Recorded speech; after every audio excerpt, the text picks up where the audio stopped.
자, 오늘은 day 6 이제 마지막 5번째 파트인데요. 하나씩 빠르게 시작해 보도록 할게요.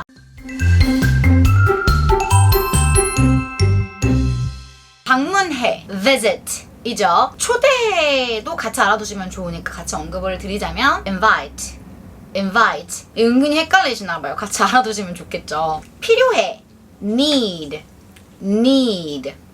좋아해 like 싫어해 hate 여기까지는 쉬워요. 여기서 중요한 건 hate는 상당히 강한 싫음을 의미하거든요. 좋진 않아 이 정도의 뉘앙스를 가지고 있는 단어가 있어요. dislike 생각보다 굉장히 많이 쓰는 표현이니까 꼭 알아두시면 좋겠죠. like, dislike, hate 요 순서라고 보시면 돼요. 근데 연습해 practice exercise 이 두 가지가 있는데 이 두 단어가 실제로 뭐 연습, 훈련이란 의미로 공존하는 뜻이 있기는 해요. 하지만 실제로 그 뉘앙스적인 차이는 분명히 존재하거든요. 쉽게 설명하면 practice는 뭔가 감을 잡기 위해서 연습하는 거라고 보시면 될 것 같아요. 그리고 exercise는 뭔가 내가 잘하기 위해서, 숙련되기 위해서 반복적으로 하는 연습을 말합니다. 말이 너무 어렵나요? 여기서 재밌는 건 practice가 좀 더 넓은 의미에서의 연습을 말한다는 거예요.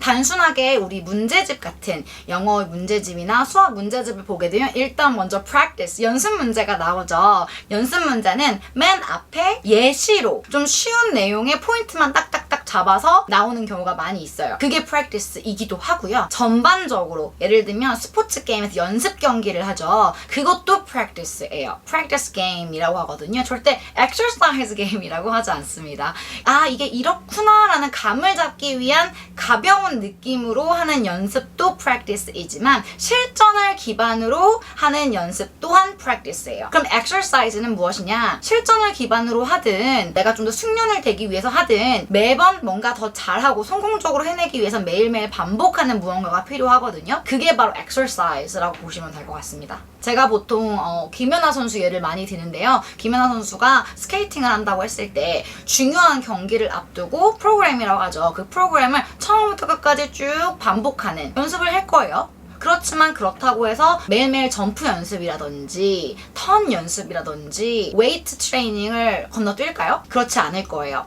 저만 해도 음악 연습을 할 때 내일 정말 중요한 공연이 있다고 해도 반드시 반복했던 게 scale, bowing, exercise였어요. 매일매일 손풀기로 그런 연습들을 한 다음에 본격적으로 내일 진짜 연주를 해야 될 곡을 연습을 하는 루틴을 가지고 있었거든요. 그래서 쉽게 정리하자면 exercise 같은 경우에는 기술이나 지식을 향상시키고 숙련시키기 위해서 혹은 검증하기 위해서 단순 노가다 반복이라고 저는 표현을 합니다. 그게 바로 exercise의 느낌이라고 보시면 되고요. practice 같은 경우에는 전반적으로 그 기술에 대한 감을 잡고 전체적인 틀에서 잘 해내기 위한 큰 틀의 연습을 모두 포함하는 단어라고 보시면 될 것 같아요. 바이올린 연습한다, 야구 연습한다, 농구 연습한다 이런 것들, 특히 그리고 영어 연습한다, 여러분 하고 계시는 게 지금 영어 연습이죠. 이런 것들이 다 practice로 써도 문제는 없지만 디테일하게 내가 뭔가 계속 지속적으로 반복을 하는 무언가가 있다, 그것은 꼭 집어서 exercise라고 부른다 라고 보시면 될 것 같아요. 그리고 여기서 하나 더 추가를 할게요. rehearsal. 아까 김연아 선수 예를 들었고요. 제가 또 음악 전공자로서의 예를 들었는데요. 중요한 공연을 앞두고 실제 처음부터 끝까지 완결하는 것, 그건 별도로 rehearsal이라고 합니다. 닦아, wipe. 이 단어 역시 생각보다 바로 말씀을 못하는 단어 중에 하나예요. 그 자동차 와이퍼 생각하시면 되고요. 물티슈를 water tissue라고 하지 않습니다. wipes라고 해요. 물티슈 가지고 계신 거 있으시면 한번 보세요. 케이스 패키지에 wipes라고 써있을 겁니다. 뭐 아니면 어떡하지? 와이프 하게 되면 이렇게 닦아내는 걸 의미해요. 뭐 손일 수도 있고 뭔가 기구로 이렇게 닦아내는 걸 수도 있는데 mop 이란 단어도 존재합니다. 이건 제가 써놓진 않았어요. 대걸레가 영어로 mop이에요. 그래서 큰 스틱형 걸레 있죠? 그렇게 해서 쓱 닦아내는 것, 그것도 닦다에 해당되니까 참고를 알아두시면 좋겠죠. 영어로는 mop, M-O-P입니다. 그리고 교환해, exchange. 쉽죠? 강세가 change에 있어요. 그래서 exchange 이렇게 소리가 나니까 주의하시면 좋을 것 같고요. 용서해, forgive 잊어버려, forget, forget. 요거 두 단어 은근히 헷갈리세요. 사실 제가 헷갈렸어요. 뜻은 완전히 다르죠. 용서해, forgive. 잊어버려, forget. 멈춰는 쉽죠? stop. 발로 차, kick, kick. 무시해, ignore, ignore. 중요한 건 강세가 nor 하면서 o에 있어요. 그래서 ignore, ignore, ignore. 요렇게 들리니까 주의하시면 좋을 것 같고요. 또 꿀팁 하나 알려드리자면 follow를 대체할 수 있는 단어가 come after, come after도 있어요. 같이 알아두시면 좋겠죠. 두 개는 거의 뜻이 완전히 일치한다고 보시면 돼요. 두드려. 여기 가로 열고 제가 정확하게 답을 써놨어요. knock, knock. 그런데 제가 여기 안 써놓은 숨겨진 답이 하나 더 있습니다. pound, pound. P-O-U-N-D 입니다. 뭐가 차이가 있냐면 노크는 똑똑똑 예쁘게 두드리는 느낌이라면 파운드는 꽝꽝꽝꽝꽝 하는 거라고 보시면 돼요. 못질할 때 꽝꽝꽝꽝 소리가 나죠. 그것도 파운드라고 표현을 하고요. 발로 쿵쾅쿵쾅 걸으면서 소리를 크게 내는 경우 역시 파운드라고 합니다. 대충 느낌이 오시죠? 똑똑똑은 knock, 꽝꽝꽝은 pound라고 합니다. 동의해, agree, agree. 이 단어는 제가 정말 강조하는 게 강세예요. 강세. 왜냐면 agree, e의 강세가 있거든요. agree, agree. 이걸 자칫 잘못해서 강세를 만약에 앞으로 놓은다 그러면 agree. 맞아요.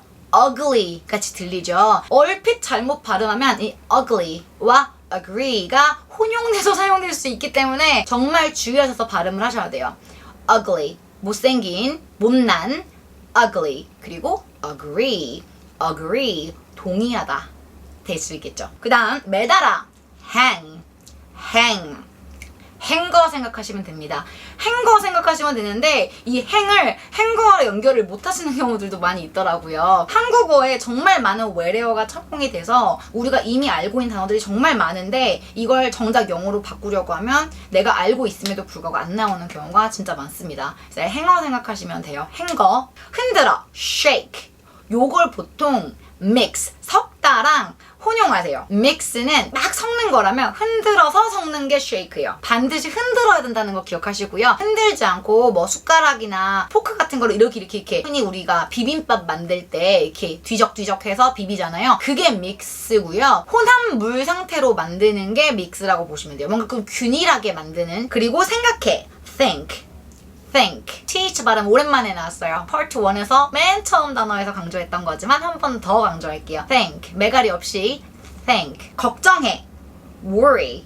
worry. 본 worry 할 때 그 worry죠. 그리고 하나 더 짚고 넘어가자면 concern. concern 같은 경우에는 사실 제가 여기 단어에 넣을까 말까 굉장히 고민을 좀 했었어요. 왜냐면 I concern 약간 요렇게 쓰지 않거든요. 예를 들면 I am concerned 요런 형태로 문법적으로 수동태 형태로 써요. 그래서 나중에 제가 수동태는 설명을 드릴 거라서 여기 넣을까 말까 이게 넣을까 말까 고민을 했었는데 이왕이면 이 단어 지금은 저희 뉘앙스 차이를 설명드리고 있는 거잖아요. 어떠한 방식이나 어떠한 형태로 사용되느냐라기보다 그냥 단순히 어떻게 사용되는 것에 좀 더 포커스를 맞추고 있기 때문에 가지고 왔어요. worry와 concern 같은 경우에는 굳이 제가 구분을 하자면 worry가 좀 더 부정적인 걱정이고요. concern 같은 경우에는 긍정적인 걱정이에요. 앞으로 일어날지도 모르는 일이라든지 이미 앞으로 일어날 일인데 예측을 할 수 없다든지 이미 과거에 이미 일어났던 일 등등 내가 어떻게 통제할 수 없어요. 내가 뭔가 할 수 없는 상황에 막연하게 걱정을 하는 상황. 그런 경우가 좀 부정적인 걱정이죠. 흔히 말하는 내가 뭔가 어떻게 할 수 없는데 걱정을 하고 있는 건 쓸데없는 걱정인 거잖아요.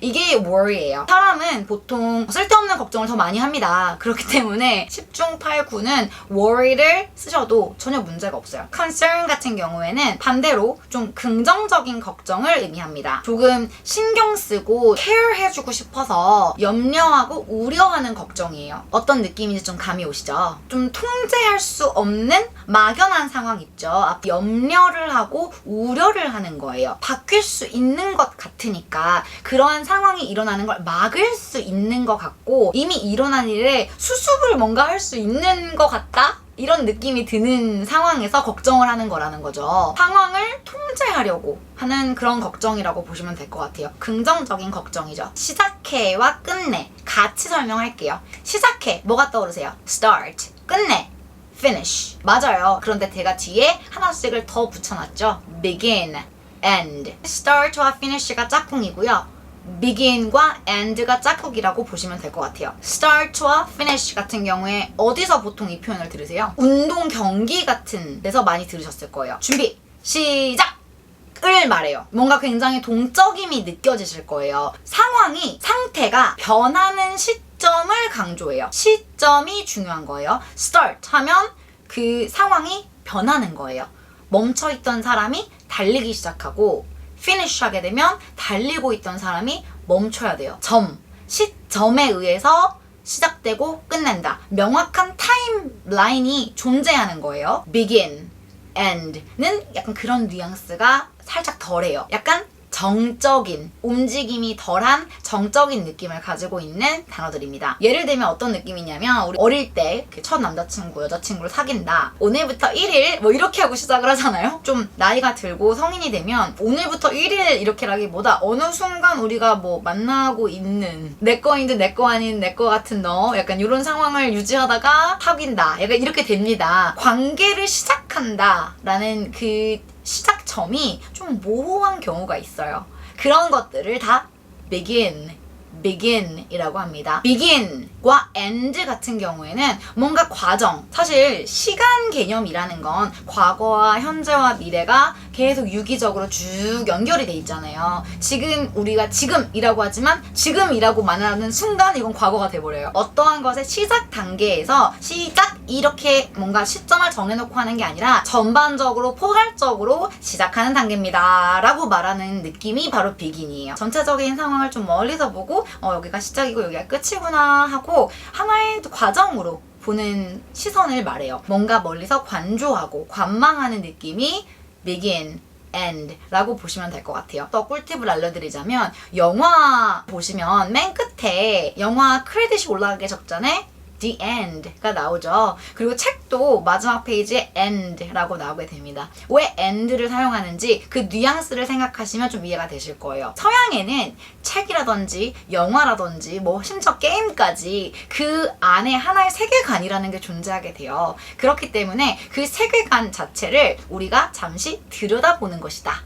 그 책을 통해 실제로 어디선가 존재하는 세계인데 그 세계를 내가 들여다보기 시작한 것이고 책을 덮으면서 영화가 끝나면서 그 세계관을 보는 그 핍홀, 말 그대로 구멍인 거죠. 그 구멍이 끝났다라는 느낌을 가지게 된다고 보시면 돼요. 저는 이런 느낌을 좀 알았을 때 조금 소름 돋았었거든요. 뭔가 어머 대박 이런 걸 내가 알게 되다니 이런 걸 내가 알게 되었다니 하는 느낌이었는데 여러분도 이 start와 finish, begin과 end 이 4개의 단어의 느낌을 좀 정확하게 가져가셨으면 좋겠어요. 자 그리고 마지막 이제 진짜 마지막이죠. 도와줘 help 발음 꿀팁이다 라고 돌아다니는 인터넷에 보시면 help 이렇게 발음하면 된다 여기 나오거든요. 근데 제가 발음해보니까 비슷하게 나는 거예요. 그래서 help 이렇게 발음하셔도 될 것 같아요. 그런데 굳이 영어 소리 전문가로서 제가 정확하게 한 번 더 짚고 넘어가자면 hell 하면서 L 발음할 때 혀를 살짝 무시고요. 그 상태에서 바로 입을 빡 하고 입술을 붙이세요. 그러면 어떻게 될까요?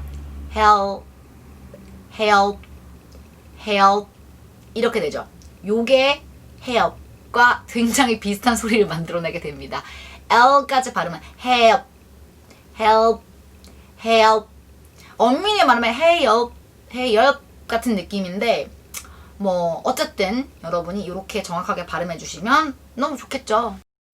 여기까지가 게으른 영어 week 1입니다. 지금 이 강의까지 보셨으면 바로 이어서 self 테스트를 하실 때 처음과는 day 1과는 굉장히 많은 차이를 가지고 왔을 거라고 확신합니다. 자 그럼 바로 self 테스트에서 만나요. 안녕.